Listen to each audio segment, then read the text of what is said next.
হরিনামে যেভাবে পবিত্র হওয়া যায়, আর এছাড়া আর হরিনাম কি করায়? তৎ উত্তম শ্লোক গুণ উপলব। হরিনাম করতে করতে, নাম করতে করতে তার গুণ প্রকাশ হয়। গুণ হতে লীলা, ভগবানকে আকর্ষণ করে। মহাপ্রভু তো সরাসরি বলেছে, কলি যুগে ইহা হইতে সর্বসিদ্ধি হইবে সবার, সর্বক্ষণ বলইতে বিধি নাই আর। এই হরির নাম থেকে সর্বসিদ্ধি, সর্বসিদ্ধি কত জোর দিয়ে বলছে। হরিনামকে আমরা খুব সাধারণ মনে করি, এই পাড়া গ্রামে অষ্টম পর হয় শুনছি তো আর কি।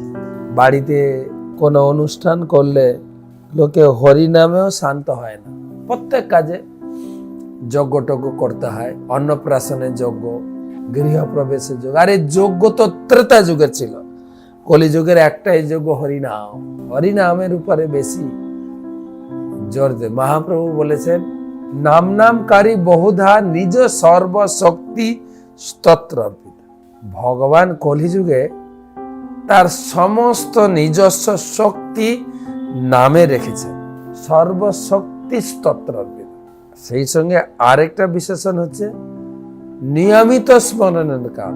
এই হরিনাম করার কোন নিয়ম বা কাল বিধান করা হয়নি।